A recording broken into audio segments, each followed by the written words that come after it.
Hi friends, welcome to medicine channel. বর্তমান ব্যাকটেরিয়ার যে সংক্রমণ বাড়ছে তার ফলে আমরা প্রত্যেকদিন কিছু না কিছু প্রবলেমের সম্মুখীন হচ্ছি। তো সেই রকম ব্যাকটেরিয়াল ইনফেকশন যদি আমাদের দেহে হয়, সে গ্রাম পজিটিভ বা গ্রাম নেগেটিভ ব্যাকটেরিয়ার যে কোনো কারণে হোক না কেন, সেক্ষেত্রে আমাদের যে কোনো অ্যান্টিবায়োটিক আমাদের প্রয়োগ করতেই হবে। তো আজকে যে রিভিউ করবো যে কোনো একটা অ্যান্টিবায়োটিক। তো অ্যান্টিবায়োটিকটার নাম রয়েছে সিফ্রন 500, ইভেন এর ভিতরে রয়েছে সিপ্রোফ্লক্সাসিন হাইড্রোক্লোরাইড। ঠিক আছে। তো সিপ্রোফ্লক্সাসিন অ্যাকচুয়ালি ফ্লোরোকুইনোল গ্রুপের ফার্স্ট জেনারেশনের ব্রড স্পেকট্রাম অ্যান্টিবায়োটিক।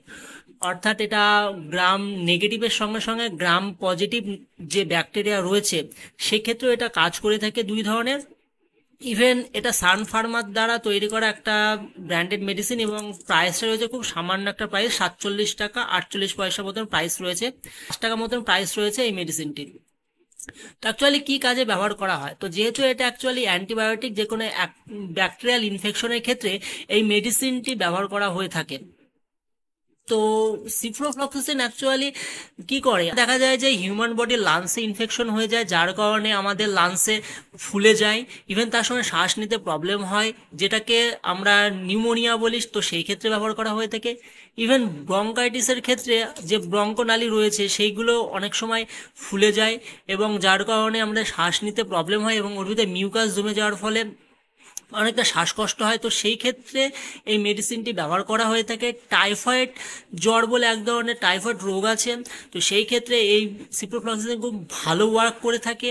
ইভেন তার সঙ্গে মেয়েদের অনেক সময় দেখা যায় যে যৌনাঙ্গে বিভিন্ন ধরনের ইনফেকশন, হালকা হালকা সাদা স্রাপের প্রবলেম, যে সমস্ত প্রবলেমগুলো রয়েছে, অনেক সময় দেখা যায় যে পেশাব করতে গেলে বা ইউরিন পাস করতে গেলে জ্বলছে, পেটে অ্যাবডোমিনাল পেন রয়েছে, তো সেক্ষেত্রেও এই মেডিসিনটি বেস্ট ওয়ার্ক করে থাকে।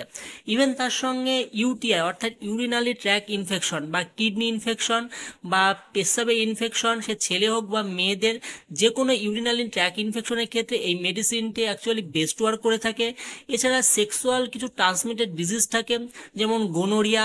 এর লক্ষণগুলো হলো মেয়েদের ক্ষেত্রে অ্যাবডোমিনাল পেন, অনেক সময় ফিজিক্যাল রিলেশন করার সময় ব্যথা বা পেন অনুভব করা, ছেলেদের ক্ষেত্রে অনেক সময় রেডনেস আসতে পারে। তো সেইগুলোর ক্ষেত্রেও এই মেডিসিনটা অ্যাকচুয়ালি বেস্ট ওয়ার্ক করে থাকে। ইভেন এছাড়াও যে কোনো সফট টিস্যু ইনফেকশন বা কেটে যাওয়া, এই সমস্ত ক্ষেত্রেই এই অ্যান্টিবায়োটিকটি বেস্ট ওয়ার্ক করে থাকে। তো ডোজের সম্পর্কে বলতে গেলে অ্যাডাল্টের ডোজ, যাদের বয়সটা 12 বছরের ঊর্ধ্বে রয়েছে, তারা দিনে 2টো করে, সকালবেলা একটা রাত্রিবেলা একটা, খাওয়ার পরে দিনে 2বার 4 থেকে 5 দিন পর্যন্ত মেডিসিনটা ব্যবহার করলে সমস্ত কিছু ভালো হয়ে যাবে এবং ব্যাকটেরিয়াল ইনফেকশনটা কমে যাবে। ইভেন যাদের বয়সটা 12 বছরের নিম্নে রয়েছে তাদের ক্ষেত্রে 250 mg ট্যাবলেট পাওয়া যায়, তো সেটা 250 mg ফর্মে ব্যবহার করা হয়ে থাকে। আর খুব ছোট বাচ্চাদের ক্ষেত্রে এই মেডিসিনটি প্রয়োগ না করাই ভালো, তাদের জন্য এটা সেফ নয়।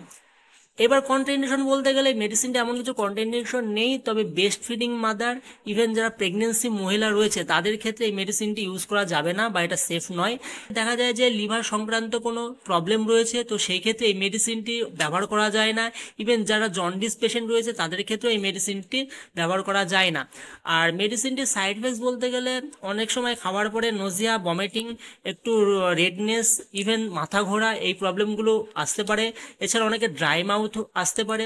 তো সিভিয়ার যদি সাইড এফেক্টস দেখা যায় তৎক্ষণাৎ আপনারা মেডিসিনটি নেওয়া থেকে বিরত থাকবেন, ইভেন নিকটবর্তী ডক্টর বা হসপিটালের সঙ্গে যোগাযোগ করবেন। এবং ভিডিওটি শেষ পর্যন্ত দেখার জন্য থ্যাংক ইউ।